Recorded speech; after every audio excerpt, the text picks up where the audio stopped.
Okay, price Lord. இயேசு கிறிஸ்துவின் சந்ததியாராக இருக்கிற சகோதரர் எல்லாருக்கும் இயேசுவின் நாமத்தினால் அன்பின் வாழ்த்துக்கள். இந்த ஆன்லைன் வாயிலாக குடும்ப தேவன் கெபிச்சிருக்கிறார். நாம் இன்றைக்கும் நம்ம ஜெபித்து நம்ம துவங்குவோம். நாம் ஜெபிக்கலாம். எங்களை நேசிக்கிற நல்ல தகப்பனே, இந்த நாளுக்காக நன்றி செலுத்துகிறோம். இந்த நாளில் கூட அப்பா எங்களை கூட்டி சேர்த்தீங்க, நன்றி. இன்னும் கூட ஒரு சில காணொலியை கற்றுக்கொள்கிறோம். இம்மட்டும் நடத்தி வந்தீர் அப்பா. இன்றைக்கு கூட கற்றுக்கொள்ள காரியங்களை புரிந்து கொள்ளவும் அதோட அல்ல தேர்ந்தவர்களாக இருக்க உங்களுடைய நாமத்தின் மகிமைக்காக பயன்படுத்த கிருபை செய்யுங்க. அதை புரிந்து கொள்வதற்கு வேண்டிய ஞானத்தையும் கிருபையையும் நீங்கள் ஒவ்வொருவருக்கும் தரும்படி ஜெபிக்கிறோம். எங்களை தாழ்த்தி ஒப்பு கொடுக்கிறோம். இயேசுவின் நாமத்தில் ஜெபிக்கிறோம் நல்ல தகப்பனே. ஆமேன், ஆமேன், ஆமேன். ஓகே, ஸோ நம்ம இப்போது டிவோஷன் பார்த்துட்டு தான் போகிறோம். நம்ம சிஸ்டர் ஷீலா இருக்கிறாங்க. அவங்க கர்த்தருடைய வார்த்தையை நம்ம கூட பகிர்ந்து கொள்வாங்க. கர்த்தருடைய நாமம் மகிமைப்படுவதாக. கடந்த 2 வாரங்களுக்கு முன்பதாக நாம் எங்கே ஆராதித்தால் வல்லமை அதிகமாக இருக்கும் அல்லது பிரசன்னத்தை அதிகமாக உணர முடியும் அப்படின்னு சொல்லி ஒரு சில காரியங்களை பார்த்து கொண்டிருந்தோம். ஆனால் இன்றைய தினத்திலே கொஞ்சம் முன்பதாக போய் இன்னொரு காரியத்தை தியானிக்க இருக்கிறோம். என்ன அப்படின்னு சொன்னால், நமக்கு எந்த ஒரு விஷயமாக இருந்தாலும் முன்மாதிரியாக அல்லது ஒரு உதாரணமாக, எடுத்துக்காட்டாக நாம் யாரை வைத்து கொள்ளலாம், யாருடைய அடிச்சுவடுகளை பின்பற்றலாம் அப்படின்னு சொல்லி பார்த்தோம் என்றால் அது இயேசு கிறிஸ்து தான். நம்ம மற்ற பரிசுத்தவான்கள், தீர்க்கதரிசிகள் அல்லது யாராக இருக்கட்டும், அல்லது இன்றைக்கு வேதாகமத்திலே காணப்படுகிறவர்களோ அல்லது இன்றைக்கு நாம் வாழ்கிற இந்த நாட்களிலே காணப்படுகிற யாராக வேண்டுமானாலும் இருக்கட்டும், அவர்களை ஒரு சில விஷயங்களிலே நாம் முன்மாதிரியாக உதாரணமாக வைத்து கொள்ள முடியும். ஆனால் எல்லா விஷயங்களுக்கும் நாம் யார் ஒருவரையும் முன்மாதிரியாகவோ உதாரணமாகவோ வைத்து கொள்ள இயலாது.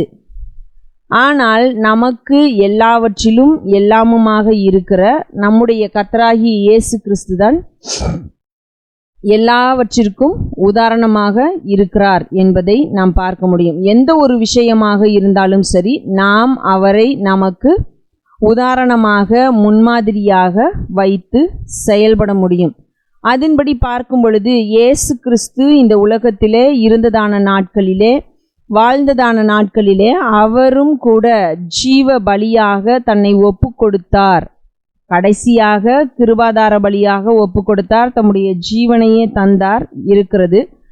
ஆனால் அதற்கு முன்பதாக இந்த உலகத்திலே வாழ்ந்த நாட்களிலே நாம் பார்க்கும் பொழுது அவர்தான் நமக்கு ஆராதனைக்கு ஒரு முன்மாதிரியாக இருந்தார் என்பதை தான் நாம் இன்றைக்கு பார்க்க போகிறோம். அதற்கு முன்பதாக நாம் ஒரு வசனத்தை வாசிக்கலாம். 1 பேதுரு 2ஆம் அதிகாரம் 11 23 வசனங்கள் நீங்கள் பிற்பாடு வாசியுங்கள். ஆனால் நான் இப்பொழுது வாசிக்க போகிறது 20, 21 2 வசனங்கள். 1 பேதுரு 2ஆம் அதிகாரம் 20, 21. நீங்கள் குற்றம் செய்து அடிக்கப்படும்போது பொறுமையோடே சகித்தால் அதனால் என்ன கீர்த்தியுண்டு? நீங்கள் நன்மை செய்து பாடுபடும்போது பொறுமையோடே சகித்தால் அதுவே தேவனுக்கு முன்பாக பிரீதியாயிருக்கும். இதற்காக நீங்கள் அழைக்கப்பட்டும் இருக்கிறீர்கள். ஏனெனில் கிறிஸ்துவும் உங்களுக்காக பாடுபட்டு நீங்கள் தம்முடைய அடிச்சுவடுகளை தொடர்ந்து வரும்படி உங்களுக்கு மாதிரியை பின்வைத்து போனார். இப்போ இந்த 2 வசனங்களிலே நாம் ஒரு விஷயத்தை வாசிக்கிறோம். என்ன அப்படின்னு சொன்னால், இதற்காக நீங்கள் அழைக்கப்பட்டும் இருக்கிறீர்கள். எதற்காக? நீங்கள் ஆன்சர் பண்ணலாம். இங்கே நம்ம வாசித்ததில் வாசிக்க முடிகிறது, இதற்காக நீங்கள் அழைக்கப்பட்டும் இருக்கிறீர்கள். எதற்காக? நம்ம நிறைய விஷயம் நமக்கு தெரியும். அவருடைய பிள்ளையாக, ஊழியக்காரராக, அவருக்கு எப்படி சொல்லப்போனால் அவருடைய சகோதரராக இருக்கும்படியாக, இப்படி அநேக விஷயங்களை நம்ம சொல்லலாம். ஆனால் இங்கே நம்ம ஒரு விஷயத்தை வாசிக்கிறோம், இதற்காக நீங்கள் அழைக்கப்பட்டும் இருக்கிறீர்கள். எதற்காக? இங்கே நாம் எதை புரிந்து கொள்ளுகிறோம்? இதற்காக என்று சொல்லும் பொழுது நாம் எதை இந்த இடத்திலே சொல்ல முடியும்? இதற்காக தான் நாம் அழைக்கப்பட்டிருக்கிறோம். நீங்கள் ஆன்சர் பண்ணலாம்.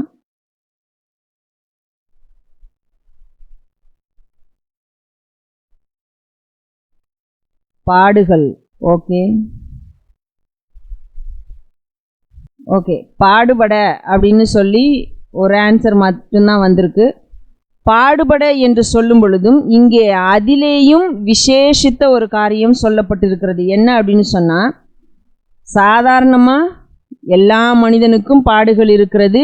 அவர்கள் நல்லவர்களாக இருந்தாலும் தீயவர்களாக இருந்தாலும், நன்மை செய்கிறவர்களுக்கும் தீமை செய்கிறவர்களுக்கும் பாடு இருக்கிறது.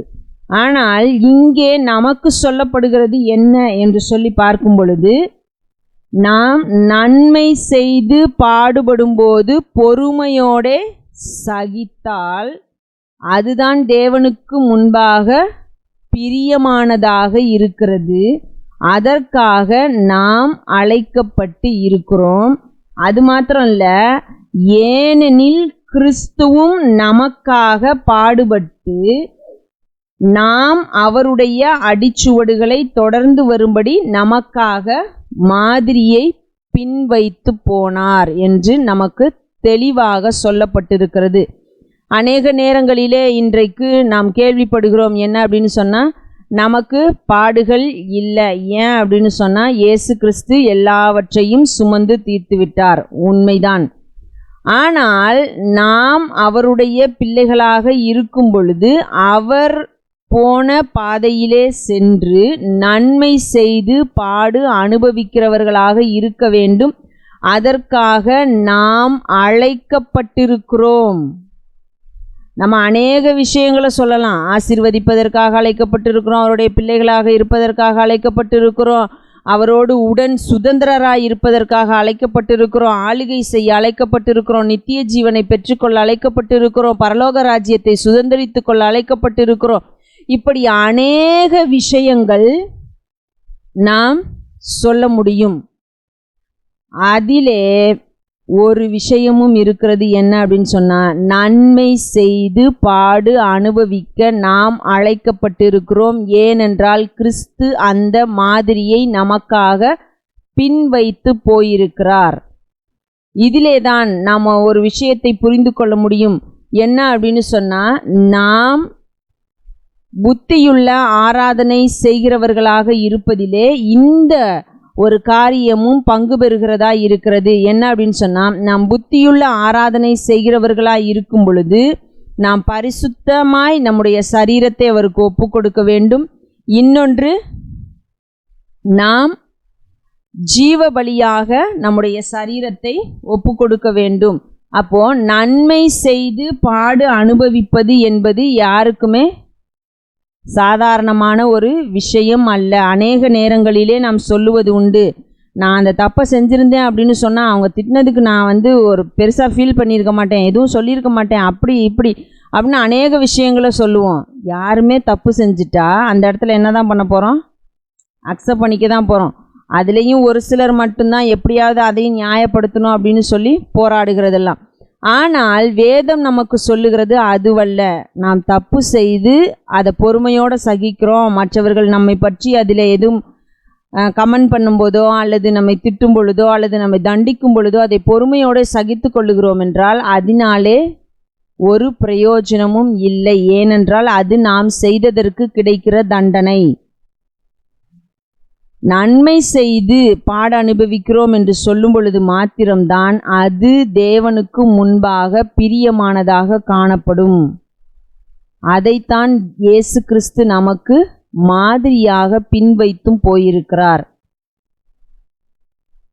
அதே 1 பேதுரு 2ஆம் அதிகாரம் 22-23 வசனங்களை வாசிக்கும் பொழுது அங்கே நாம் பார்க்கிறோம், அவர் பாவம் செய்யவில்லை, அவருடைய வாயிலே வஞ்சனை காணப்படவும் இல்லை, அவர் வையப்படும் போது பதில் வையாமலும் பாடுபடும் போது பயமுறுத்தாமலும் நியாயமாய் தீர்ப்பு செய்கிறவருக்கு தம்மை ஒப்புவித்தார்.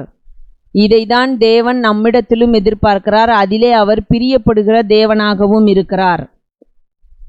அதை தான் நாம் இங்கே பார்க்கிறோம். நாம் நியாயமாய் தீர்ப்பு செய்கிறவருக்கு நம்மை ஒப்புவித்தவர்களாக இருந்து அவரை ஆராதிக்கிறவர்களாக காணப்பட வேண்டும். பாடல் பாடுவது மாத்திரம் ஆராதனை அல்ல என்பதை புரிந்தவர்களாய் உணர்ந்தவர்களாய் நாம் செயல்பட வேண்டும்.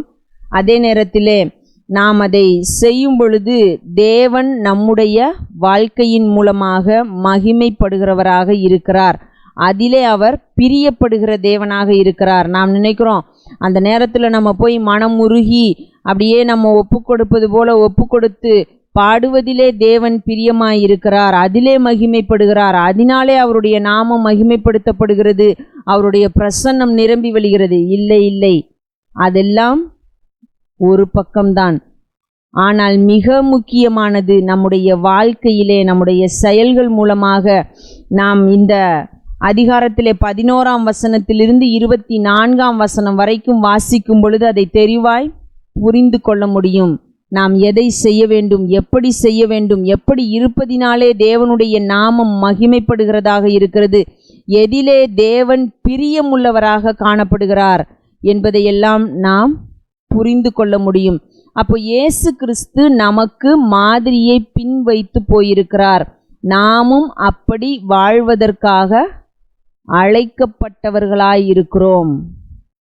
அதற்காகவே நாம் அழைக்கப்பட்டிருக்கிறோம் என்பதை புரிந்தவர்களாய் உணர்ந்தவர்களாய் செயல்படுவோம். இந்த ஒரு சில வாரங்களாக விசேஷமாக நாளைய தினத்திலும் கூட நம்ம பார்க்க போகிறோம் என்ன அப்படின்னு சொன்னால், கிறிஸ்துவினுடைய பாடுகளை தியானிக்கிறவர்களாக காணப்படுகிறோம். கிறிஸ்து எப்படி பாடுபட்டார், கிறிஸ்து நமக்காக தான் இதையெல்லாம் செஞ்சார், அவர் சிலுவையில் அவரையே நமக்காக தான் தந்தார், இப்படி தந்தார் அப்படி தந்தார் அப்படின்னு சொல்லி அதை அப்படியே தியானிக்கும் பொழுதே நம்முடைய கண்கள் குளங்களாக நிரம்புகிறது. இப்படி அநேக காரியங்கள் உணர்ச்சி வசப்பட்டு செய்கிறவர்களாக இருக்கிறோம். ஆனால் இந்த தியானங்கள் நமக்கு எதை புரிய வைக்க வேண்டும், எதை உணர வைக்க வேண்டும், எதை நமக்கு மிகவும் முக்கியமானதாக உணர்த்த வேண்டும் என்று சொல்லி பார்ப்போமானால், நாமும் அந்த அடிச்சுவடை பின்பற்ற அழைக்கப்பட்டிருக்கிறோம். நான் அவரை பின்பற்றி அவர் சென்ற பாதையிலே செல்வதற்கு அழைக்கப்பட்டிருக்கிறேன் என்பதை உணர்த்த வேண்டும். அதை நமக்கு புரிய வைப்பதாக இருக்க வேண்டும். அதை நாம் புரிந்து செயல்படுகிற அளவிலே இந்த தியானம் நமக்கு அமைய வேண்டும். ஏதோ வருடம் ஒரு சில வாரங்கள் இயேசு கிறிஸ்துவினுடைய பாடுகளை மிகவும் ஆழமாக சிந்திக்கிறோம் என்று சொல்லி அப்படியே கண்ணீர் வடித்து விட்டு செல்வது அல்ல. மாறாக நாம் அவருடைய நாமத்தை எப்படி மகிமைப்படுத்த வேண்டுமோ அந்த விதத்திலே மகிமைப்படுத்துகிறவர்களாக காணப்பட வேண்டும். அப்போ நமக்கு ஆராதனைக்கும் முன்மாதிரியாக, நாம் அவரை தொழுது கொள்வதற்கு முன்மாதிரியாக நமக்கு இருப்பது நம்முடைய கர்த்தராகிய இயேசு கிறிஸ்து. அவருடைய அடிச்சுவடுகளை பின்பற்றுகிறவர்களாயிருந்து அவருடைய நாமத்தை மகிமைப்படுத்துவோம். இதில் இன்றைக்கு நான் ஒரு வாசித்து கொண்டிருக்கும் பொழுது ஒரு வாசகம் வாசித்தேன், ஒரு பொன்மொழி அப்படின்னு கூட சொல்லலாம். என்ன அப்படின்னு சொன்னால், இயேசு கிறிஸ்து பாவத்தின் எந்த சிற்றின்பத்தையும் அனுபவிக்கவில்லை, மாறாக அவர் பாவத்தின் வலியை மாத்திரம்தான் அனுபவித்தார் அப்படின்னு சொல்லி ஒரு பரிசுத்தவான் எழுதின வாசகத்தை வாசிக்க முடிந்தது. ஆம், நம்ம அநேக நேரங்களில் நம்ம ஏதோ ஒரு சிற்றின்பத்திற்காக, ஏதோ ஒரு மகிழ்ச்சிக்காக, அற்ப சந்தோஷத்திற்காக, ஏதோ ஒரு சில நிமிடங்கள் கிடைக்கும் சந்தோஷத்திற்காக நாம் பாவங்களை செய்கிறவர்களாக இருக்கிறோம். ஆனால் இயேசு கிறிஸ்து அப்படிப்பட்டவர் அல்ல. அவர் பரிசுத்தர், அவர் மாசற்றவர், குற்றமில்லாதவர். அவர் ஒரு பாவமும் செய்யவில்லை, மாறாக அந்த பாவத்தின் வலியை நமக்காக சுமந்து தீர்த்தவராக காணப்பட்டார். அப்போ நாம் அவரை பின்பற்றுகிறோம் என்று சொல்லும் பொழுது எப்படிப்பட்டவர்களாக இருக்க வேண்டும் என்பதை ஒவ்வொரு நாளும் சிந்தித்து செயல்படுகிறவர்களாக இருப்போம். அவரை அண்டிக் கொள்ளுவோம், அவரை சார்ந்து கொள்ளுவோம். அவருடைய பலத்தினாலே பலப்பட்டவர்களாய் அவருக்கு சாட்சிகளாயிருப்போம். அதை தான் நாம் அப்போஸ்தலர் 1:8 வாசிக்கிறோம். பரிசுத்தாவி உங்களிடத்தில் வரும்பொழுது நீங்கள் பலனடைந்து எருசலேமிலும் யூதேயா முழுவதிலும் சமாரியாவிலும் பூமியின் கடைசி பரியந்தமும் எனக்கு சாட்சிகளாயிருப்பீர்கள். அப்போ அவருடைய பலனை பெற்றுக்கொள்கிறோம் என்று சொல்லும் பொழுது, அவருடைய பலனை பெற்றுக்கொள்ளுகிற நாம் அவருக்கு சாட்சிகளாயிருப்போம். அவருடைய அடிச்சுவடுகளை பின்பற்றுவோம், அவருக்காக வாழ்வோம். அவரையே அண்டிக் கொள்ளுவோம், சார்ந்து கொள்ளுவோம். தேவன் தொடர்ந்து நம்மை வழி நடத்துவாராக. ஓகே, ஸோ டிவோஷன் ஆரம்பித்ததுக்கப்புறம் நடுவில் லெசன் நடக்கிறப்பையும் சில கொஸ்டின்ஸ்லாம் கேட்குறப்பையும் அட்டெண்டன்ஸ் போட வேணாம், எப்போ முன்னாடியே சொல்லியிருந்தேன். சொல்லும் பொழுதே ஒரு ஆள் போடுவேன். ஸோ அட்டெண்டன்ஸ் ஸ்டார்டிங்கில் போடுங்க. ஒன்ஸு நம்ம டிவோஷன் ஸ்டார்ட் பண்ணிட்டோம்னா கடைசியில் போட்டுருங்க. நடுவில் வர போட்டிங்கன்னா அதை பார்க்குறதுக்கு இதாயிரும். சரி, ஓகே. ஓகே, ஸோ நம்ம இது வரைக்கும் மேஜர் கார்ட்ஸ் பார்த்துருக்கணும். ஃபார்மேஷன் இல்லை கன்ஸ்ட்ரக்ஷன்னு சொல்லலாம். அதே போல் மைனர் கார்ட்ஸ், அப்புறம் அதர் கார்ட்ஸ், வேறு என்னென்ன கார்ட்ஸ்லாம் இருக்குதுன்னு நம்ம போன கிளாஸில் பார்த்தோம். இன்றைக்கி நம்ம பார்க்க போகிறது கார்டு இன்வர்ஷன். ஓகேவா? ஸோ நம்ம இப்போது ஏற்கனவே பார்த்தது கார்டு ஃபார்மேஷன் அப்படின்னு சொல்லலாம், இல்லாட்டி கார்டு கன்ஸ்ட்ரக்ஷன் அப்படின்னு சொல்லலாம். எப்படி இந்த சி மேஜருக்கு நோட்ஸ் எல்லாம் வருது அப்படின்னு சொல்லி பார்த்தோம் இல்லையா, அது chord construction or formation. So இப்போ இன்றைக்கி நான் பார்க்க போகிறது கார்டு இன்வர்ஷன். ஓகே, ஸோ நம்ம ஒரு சில ஏற்கனவே சொன்னது ஜஸ்ட் ஒரு ரிமைண்ட் பண்ணிட்டு போயிடலாம். ஸோ கார்டு அப்படின்னா என்ன? ஒரு கீக்கு அதிகமான 2 இல்லை 3 இல்லை 4 அதுபோல் கீஸை சேர்த்து ஒரே நேரத்தில் அழுத்தி வாசிக்கிறது தான் கார்ட்ஸ்னு சொல்லுவோம். கார்ட்ஸில் 2 வகை இருக்குது, மேஜர் கார்ட்ஸ், மைனர் கார்ட்ஸ். இது நிறைய கார்ட்ஸ் பேட்டர்ன் இருக்குது. நம்ம அதிகமாக யூஸ் பண்ணுறது இது 2 தான். ஓகே, ஸோ மேஜர் கார்டு ஃபார்மில் நம்ம 135 அப்படின்னு பார்த்தோம். மைனர் கார்டு ஃபார்மில் 135 தான். பட் மேஜர் கார்டில் 135ன்னு சொல்லும்போது மேஜர் ஸ்கேலில் பார்ப்போம், மைனர் கார்டுக்கு மைனர் ஸ்கேலில் பார்ப்போம். ஓகே, ஸோ அந்த நம்பர் தான். ஸோ ஓகே, இப்போ இந்த இன்வர்ஷன் அப்படிங்கிறத எதுக்கு யூஸ் பண்ணுறோம்? 2 ரீசனுக்காக யூஸ் பண்ணுறோம். அதுக்கு முன்னாடி இன்வர்ஷன்னா என்ன நம்ம தெரிஞ்சுக்கிட்டா நல்லது. Inversion, inverter. ஸோ இன்வெர்ட் நம்ம நார்மலாக இந்த வேர்டு யூஸ் பண்ணுவோம், யூஸ் பண்ணுவோம், இன்வெர்ட்டர் யூஸ் பண்ணுவோம். நிறைய பேர் வீட்டில் இன்வெர்ட்டர் இருக்கும். ஸோ அது என்ன அப்படின்னா, இன்வெர்ட்டர் என்ன பண்ணும், நமக்கு டைரக்ட் கரண்ட்டை அது அப்படி இழுத்து சார்ஜ் பண்ணி ஆல்டர்னேட்டிவ் கரண்ட்டாக கொடுக்கும். அது அப்படியே இன்வெர்ட் பண்ணி விடும். ஸோ அப்போ திருப்பி விடுறது அந்த மாதிரி சொல்லலாம். சிம்பிளாக சொல்லலாம், இப்போ தோசையை நம்ம புத்திட்டு திருப்பி போடுறோம் இல்லையா, அதை கூட சொல்லலாம். அப்படி பண்ணும்பொழுது என்ன ஆகும் அப்படின்னா, இடம் மாறிடும். ரைட்டில் இருக்கிறது இப்போ தோசையை ஊற்றிட்டு இப்படி திருப்பி போட்டிங்கன்னா இங்கிட்ட இருக்கிறது அங்கிட்ட போயிடும், இங்கிட்ட இருக்கிறது அதை ரைட்டு டு லெஃப்ட்டு போயிடும், லெஃப்ட்டில் இருக்கிறது ரைட்டில் போயிடும். ஸோ இது இந்த மாதிரி சேஞ்ச். அப்போ இந்த இன்வெர்ட்டுங்கிறது காமனாக என்னென்னா ஒரு ஒரு ஒரு ஷஃபிள் பண்ணுறத ஐடியா வச்சுக்கலாம், இல்லை திருப்பி போடுறது. ஸோ அந்த மாதிரி விஷயத்தில் வச்சுக்கலாம். இன்வர்ஷன் அப்படின்னா இன்வெர்ட்டர், இன்வர்ஷன் அப்படின்னா. ஸோ கார்டு இன்வர்ஷன் அப்படின்னா நம்ம கார்டு என்ன பண்ண போகிறோம், இன்வெர்ட் பண்ண போகிறோம். சரியா? ஸோ அது அடுத்து நம்ம பார்ப்போம்.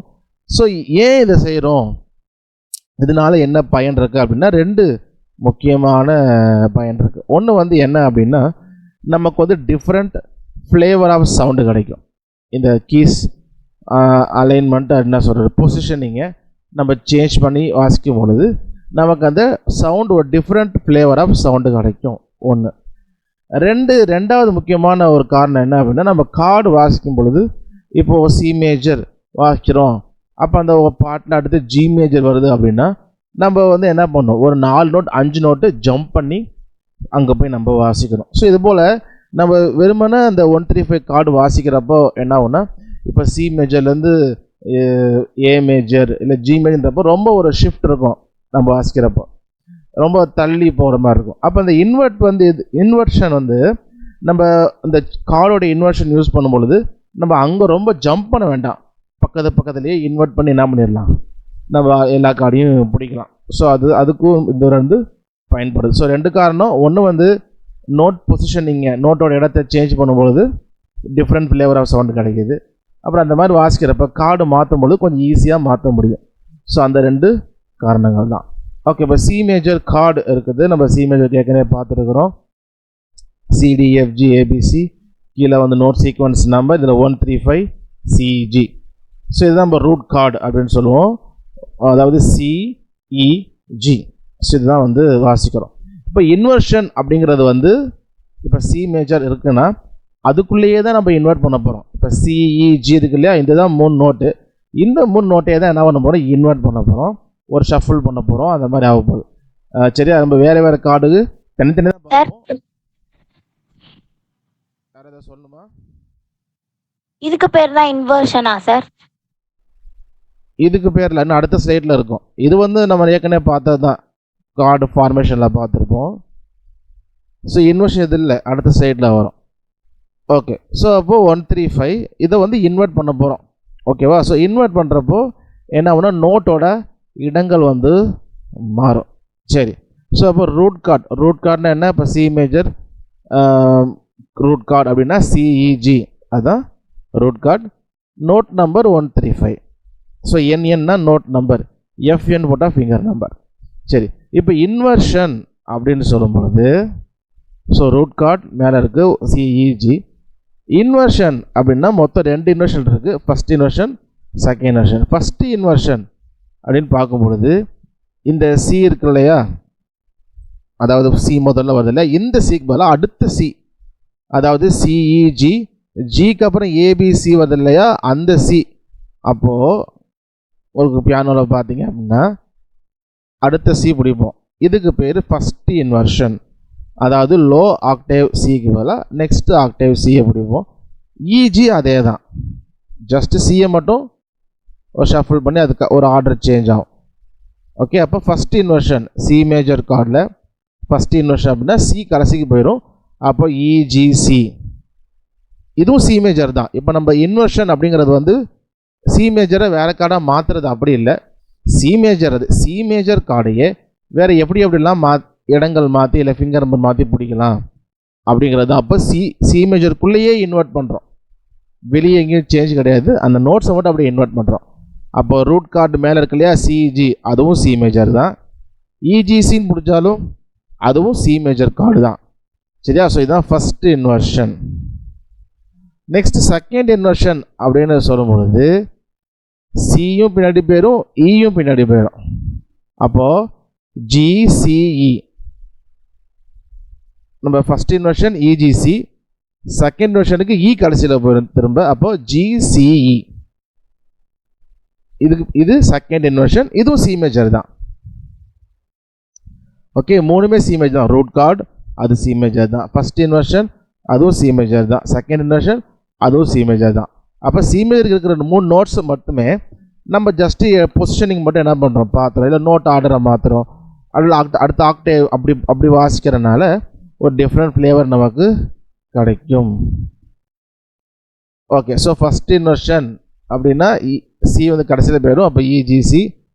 செகண்ட் இன்வர்ஷன் இ கடைசியில் போயிடும், அப்போ ஜிசிஇ. ஓகே, ஸோ இதுதான் இன்வர்ஷன் அப்படின்னு சொல்லுவோம். நோட்டுக்குள்ளேயே இப்போ சி மேஜர்னா அதில் வர நோட்ஸ் மட்டுமே இடங்கள் மாறும். நம்ம நோட்ஸ் வந்து ரிமூவ் பண்ணுறதோ புது நோட் ஆட் பண்ணுறதோ கிடையாது. நம்ம நோட்ஸை ரிமூவ் பண்ணுறது இல்லை, புது நோட்ஸு ஆட் பண்ணுறது இல்லை. இருக்கிற நோட்ஸை நம்ம நம்பரிங் இல்லை ஃபிங்கர் பொசிஷனிங் அதாவது மாற்றி என்ன பண்ணுறோம், நம்ம வந்து வாசிக்கிறோம். ஓகே, ஸோ இதுக்கு ஃபிங்கர் நம்பர், அதாவது நம்ம ரூட் நம்பருக்கு ஃபிங்கர் நம்பர் சொல்லியிருப்பேன் 1 2 3, அந்த ஃபிங்கர் நம்பர் தான் நம்ம வாசிப்போம். இந்த இன்வர்ஷனுக்கு வந்து ஆஸ் யூ விஷ், இந்த ஃபிங்கர் நான் தான் வைக்கணும் அப்படின்னு கிடையாது. ஸோ நீங்கள் வந்து எது கம்ஃபர்டபுளாக இருக்கோ அதை வந்து நீங்கள் பிடிச்சி வாசித்து பார்த்துக்கோங்க. ஓகே, அப்போ 2 inversion root chord, first inversion, second inversion. Okay, so but இருந்தாலும் இதில் ஃபஸ்ட் இன்வர்ஷன் செகண்ட் இன்வர்ஷனுக்கு ஃபிங்கர் நம்பர் போட்டிருக்கேன். ஆனால் இதே தான் அப்படின்னு கட்டாயம் கிடையாது, ஜஸ்ட் ஒரு ஐடியாவுக்கு. சரியா?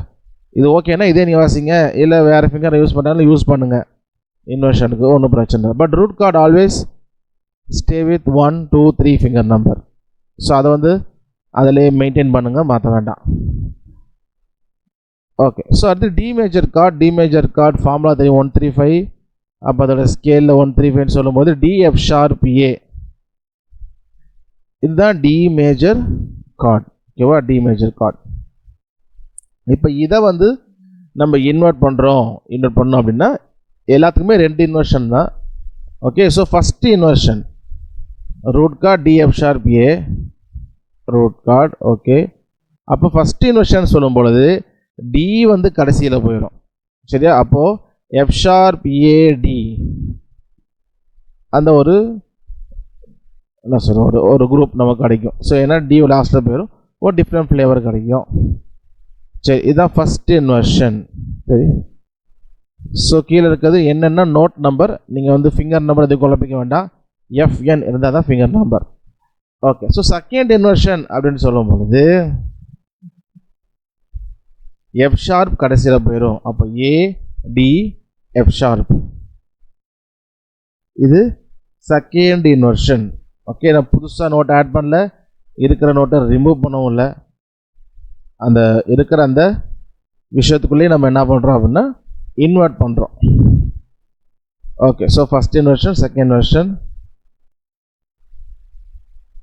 ஓகே, ஸோ இதுக்குமே ஃபிங்கர் நம்பர், இந்த இன்வர்ஷன் எல்லாத்துக்குமே ஃபிங்கர் நம்பர் வந்து you can use your own finger number. ஓகேவா, நீங்கள் அதை பார்த்து எது உங்களுக்கு ஈஸியாக வாசிக்க முடியுதோ அதை நீங்கள் ஃபிங்கர் நம்பரை ஃபாலோ பண்ணுங்கள்.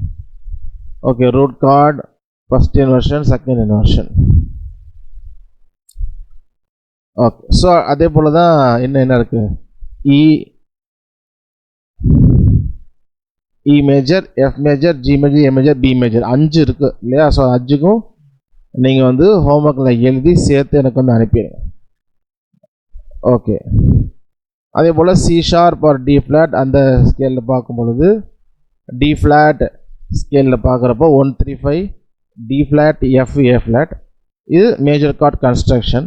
பட் இன்வர்ஷன் அப்படின்னு சொல்லும் பொழுது நமக்கு வந்து இந்த முதல்ல டி ஃப்ளாட் வருது இல்லையா, அது கடைசியில் போயிடும். முதல்ல எது இருக்கோ அது கடைசிக்கு போயிடும். ஸோ அதுதான் நமக்கு வந்து ஒரு அடையாளம். So D flat, F, A, இது ரூட் கார்டு. ஆனால் அடுத்த இதில் பார்த்தீங்கன்னா F, A flat, D flat. Okay, change பண்ண கீழே இருக்கு. ஓகே, ஸோ டி ஃப்ளாட் பின்னாடி போயிடும் ஃபஸ்ட் இன்வர்ஷனில். ஸோ இப்போ F, A flat, D flat. Okay, so அப்போது இது ஃபஸ்ட் இன்வர்ஷன். எதுலனா D flat major scale first inversion, second inversion F கடைசியில் போயிடும். அப்போது A flat, D flat, F, இதுதான் second inversion. So finger number as you wish நீங்கள் வந்து போட்டுருங்க. ஓகே, ஸோ இதே போல் தான் எல்லா மற்றதுக்கும் வரும். சரியா, எல்லாத்துக்குமே 2 இன்வர்ஷன் இருக்கும். ஸோ ரூட் கார்டு நம்ம எழுதிக்கணும். ஃபஸ்ட் இன்வர்ஷன் முதல்ல இருக்கிற நோட்டு கடைசிக்கு போயிடும். அப்புறம் செகண்ட் இன்வர்ஷன் சொல்லும் பொழுது ஃபஸ்ட் இன்வர்ஷனில் ஃபஸ்ட் இருக்குது, செகண்ட் இன்வர்ஷனில் கடைசிக்கு போயிடும். ஸோ அதை வந்து நீங்கள் பார்த்துக்கோங்க. ஸோ மீதி இருக்க எல்லாத்துக்கும் ஸ்கேலுக்கும் எல்லா கார்டுக்கும் எழுதி பர்சனலாக ஃபோட்டோ எடுத்து அனுப்புங்க. ரைட்டிங் அசைன்மெண்ட், சவுண்டு மேட்சும் இருக்கும். ஸோ அது ரெண்டுமே ரைட்டிங் அசைன்மெண்ட். வீடியோ அசைன்மெண்ட்ஸ் வந்து நான் வீடியோ லிங்க் அனுப்புகிறேன். நீங்கள் அந்த சி மேஜர் இன்வர்ஷன் ரெண்டையும் சேர்த்து வந்து வாசிக்கணும். ஓகேவா? ஓகே, நம்ம அந்த வீடியோவே உங்களுக்கு இது பண்ணிடுறேன் எப்படி அசைன்மெண்ட் வாசிக்கிறேன். நம்ம பாடல்களில் கார்டு வாசிக்கும் பொழுது இப்போ சி மேஜர் கார்டு வாசிக்கிறோம் இல்லையா? C major chord, F major கார்டுனா G major chord, A minor chord. இப்போ சி மேஜர் கார்டு வாசிக்கிறோம். இப்போ சி மேஜர்ல ஏ மைனர் வாசிக்கணும்னா இங்கே போய் வாசிக்கணும். அப்போ ரொம்ப நம்ம தள்ளி வாசிக்கிற மாதிரியோ இல்லை ஜம்ப் பண்ணுற மாதிரி நிறைய கீஸ் தாண்டுற மாதிரி இருக்கும். அப்போ அந்த நேரத்தில் தான் அந்த கார்டு இன்வர்ஷன் அது வந்து நம்ம யூஸ் பண்ணும் பொழுது ரொம்ப பக்கத்துலேயே நம்ம ரொம்ப ஜம்ப் பண்ணாமல் ஈஸியாக நம்ம கார்டு பேட்டர்ன் வந்து வாசிக்கலாம். ஓகே, ஸோ என்னன்னு நம்ம பார்க்கலாம். இன்னைக்கு நம்ம பார்க்க போகிறது மேஜர் கார்டு இன்வர்ஷன். நம்ம ஏற்கனவே கார்டு ஃபார்மேஷன் பார்த்துருக்கணும். நமக்கு மேஜர் கார்டு என்னன்னு தெரியும். மேஜர் கார்டுடைய நோட்ஸ் என்ன சொல்லும் பார்ப்போம். CEG மேஜர் கார்டுடைய நோட்ஸ் CEG. ஓகே, ஸோ இன்வெர்ட் பண்ணும் பொழுது என்ன ஆகும் அப்படின்னா, இப்போ இங்கே நான் சி இந்த சி வாசிக்கிறேன் இல்லையா, இந்த சிக்கு பதிலாக அடுத்த ஆக்டேவ்ல சி. அப்போ என்ன ஆகும், CEG அப்படிங்கிற அந்த ஃபார்மேஷன் வந்து CEG அப்படிங்கிற ஃபார்மேஷன் EGC அப்படி ஆயிடும். EGC இது first inversion. Okay, first inversion. Second inversion அப்படின்னு சொல்றப்ப இந்த இ வாசிக்காம அடுத்த ஆக்டேவ் இ, அப்ப GCE இது செகண்ட் இன்வர்ஷன். ஸோ ரெண்டு இன்வர்ஷன் தான் நம்ம வந்து பார்ப்போம். ரெண்டு இன்வர்ஷன் தான் இருக்குது. ஓகே, ரெண்டு இன்வர்ஷன் தான், நிறையாலாம் கிடையாது, ரொம்ப ஈஸியாக இருக்கும். திரும்ப சொல்கிறேன், CEG C major card. First inversion சொல்லும்பொழுது இந்த சி பதிலாக இந்த சி, மற்ற ரெண்டுக்கும் அதே தான், சிஇஜி வாசிக்கிறப்போ இஜி அப்படியே தான் இருக்கும், இந்த சிக்கு பதிலாக இந்த சி, அப்போ இஜிசி. நெக்ஸ்ட் இன்வர்ஷன் இந்த ஜியும் சியும் அப்படியே தான் இருக்கும், இந்த இக்கு பதிலாக இந்த செகண்ட் இ, அடுத்த ஆக்டேவ் பி, அப்போ இது செகண்ட் இன்வர்ஷன். அப்போ நம்ம சி மேஜர் கார்டு இன்வர்ஷன் அப்படின்னு நம்ம பார்க்க ரெண்டு inversion, first inversion second inversion. First inversion என்ன, இது C major card, first inversion second inversion. So இந்த கார்டு எக்ஸசைஸ் பண்ணும்பொழுது எப்போதும் போல மெட்ரோனம் 90 or 100 வச்சுட்டு 1 2 3 4 1 2 3 4 1 2 3 4. First inversion 1 2 3 4 1 2 3 4. Second inversion 1 2 3 4 1 2 3 4. The chord inversion வாசிக்கும் பொழுது C major, inversion போறப்ப இதுவும் C major தான், இதுவும் C major தான். நம்ம கார்டு சேஞ்ச் பண்ணல, ஜஸ்ட் நோட்டோடைய பொசிஷனை மட்டும் நம்ம என்ன பண்றோம், சேஞ்ச் பண்றோம். இதே போல லெஃப்ட் சைட்லயும் உண்டு. இப்போ சி மேஜர் வாசிக்கிறீங்களா, இந்த ஜிக்கு பதிலாக இந்த ஜி. ஆனா இந்த தேர்ட் இன்வர்ஷன் அப்படிலாம் கிடையாது, ஏன்னா இன்வர்ஷன்றப்போ சி இஜி அது ஒரு இன்வர்ஷன், அப்போ இஜிசி ஜிசிஇ. நீங்க இப்போ சி மேஜர்ல இருந்து இந்த ஜிக்கு பதிலாக இந்த ஜி அப்படிங்கிறப்போ GCE. So second inversion note வந்துடும். ஸோ அது போல் மாற்றி மாற்றி பார்க்குறப்போ நம்ம வந்து அந்த 2 இன்வர்ஷனுக்குள்ளேயே நமக்கு வந்துடும். இதே போல் தான் எல்லா மேஜர் கார்ட்ஸும் வரும். இப்போ டி மேஜருக்கு நம்ம பார்க்கலாம். டி மேஜர் கார்டுடைய note D F sharp A. அப்போ ஃபர்ஸ்ட் இன்வர்ஷன் சொல்லும்போது என்ன ஆகும், இந்த டி பதிலாக இந்த அடுத்த ஆக்டேவ் டி, அப்போ F sharp A D. So first inversion. Second inversion இந்த எஃப் ஷார்க்கு வந்து இங்கே வாசிக்க, இந்த எஃப் ஷார்ப் இங்கே வாசிக்காம இந்த எஃப் ஷார்ப், அப்போ A D F sharp second inversion.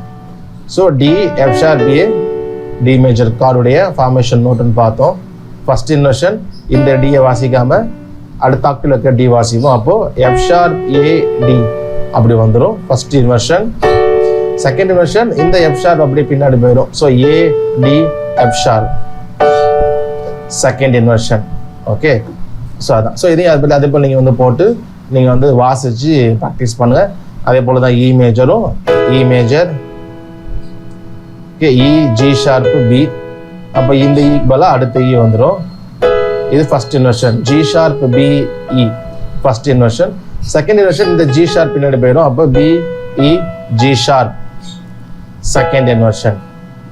So first E E G sharp B, G sharp B E first inversion, B E G sharp second inversion. Okay, so அதே போல F major க்கும் F major கார்டுடைய notes F A C. இந்த F வந்து பின்னாடி போயிடல, அப்போ A C F first inversion. இந்த A பின்னாடி போயிடுச்சு அப்படின்னா C F A இது செகண்ட் இன்வர்ஷன். இதே போல தான் G major, A major, B major எல்லா ஷார்ப்புக்கும் பி வரைக்கும் 2 இன்வர்ஷன் எழுதி அனுப்பிடுங்க. ஷார்ப்பும் எழுதிக்கோங்க, பட் வந்து அது மேண்டேட்டரியாக அனுப்ப வேண்டாம். ஸோ நம்ம ரேராக தான் யூஸ் பண்ணணும். பட் சிலேருந்து பி வரைக்கும் இந்த 7 நேச்சுரல் நோட்ஸ் இருக்குல்ல, அதுக்கு வந்து நீங்கள் இன்வர்ஷன் எழுதி எனக்கு ஃபோட்டோ எடுத்து அனுப்புங்க. இது ரைட்டிங் அசைன்மெண்ட். அப்புறம் சவுண்ட் மேட்ச், அது இப்போ 3 நோட்ஸ் முடிச்சிட்டோமா 4 நோட்ஸ் வரும். அதை நான் குரூப்பில் உங்களுக்கு லிங்கை நான் ஷேர் பண்ணுறேன். ஸோ ஏதாவது டவுட்ஸ் இருக்கா? டவுட் சார் இது. ஹலோ சார், என்ன டவுட்னா இது என்ன மாதிரி நம்ம இடத்துல இந்த கார்ட்ஸை யூஸ் பண்ணுவோம் சார், அப்ளை பண்ணுவோம்? இது வந்து இப்போ சி மேஜருக்குள்ளே இருந்தால இப்போ சி மேஜர்லேருந்து நம்ம எஃப் மேஜர் போகணும் அப்படின்னா 4 கீ தாண்டி போய் பிடிக்கணும். இப்போ இன்வர்ஷன் அப்படின்னு நம்ம பார்க்குறப்போ ஃபார் எக்ஸாம்பிள் எஃப் மேஜர் கார்டுடைய notes F B flat FAC major, F மேஜருக்கு எஃப்ஏசி தான் பிடிப்போம். சரியா? இப்போ சி மேஜரில் நம்ம சிஇஜி பிடிச்சிட்ருப்போம். இப்போது எஃப் மேஜரில் எஃப்ஏசி, சி ஆல்ரெடி சி மேஜரில் இருக்கும், எஃப்பும் ஏவும் இருக்காது.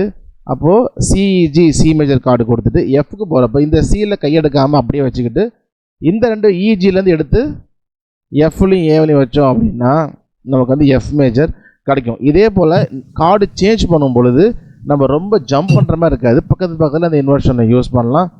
அது இன்னொன்று நமக்கு ஃபஸ்ட் நான் சொன்னது போல் அந்த சவுண்டு கொஞ்சம் டிஃப்ரென்ஸாக ஃப்ளேவர் கிடைக்கும். ஸோ என்ன நம்ம அடுத்த ஆக்டே மேலே ஆசிரியப்போ கொஞ்சம் ஷார்ப்பாக இருக்கும், கீழே ஆக்டேவில் சூஸ் பண்ணும்போது லோவாக இருக்கும்.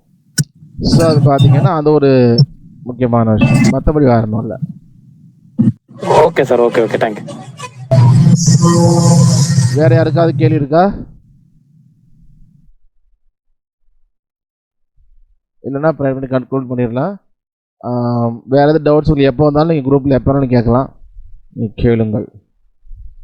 சரி, நம்ம ஜெபித்து நிறைவு செய்வோம். எங்களை நேசிக்கிற நல்ல தகப்பனே, இந்த நாளுக்காக நன்றி செலுத்துகிறோம். அப்பா, அந்த நாளுக்கு கூட ஒரு சில முக்கியமான காரணங்களை கற்றுக்கொண்டு உங்களுடைய வார்த்தையை தியானம் பண்ணோம். நாங்கள் அப்பா கேட்குறவர்களாக மாத்திரம் அல்ல, அதன்படி சரியானதை செய்கிறவர்களாக இருக்க நீங்கள் கீழே செய்யணும். எங்களை தாழ்த்தி ஒப்பு ஆண்டவரே நமக்கு ஸ்தோத்திரம். அப்பா, இந்த பேட்சுகளை ஆசிர்வதிங்க, உங்களுடைய கிருபையிலே தாங்க, தொடர்ந்து நடத்துங்க. எங்களுக்கு தாழ்த்தி போடுகிறோம்.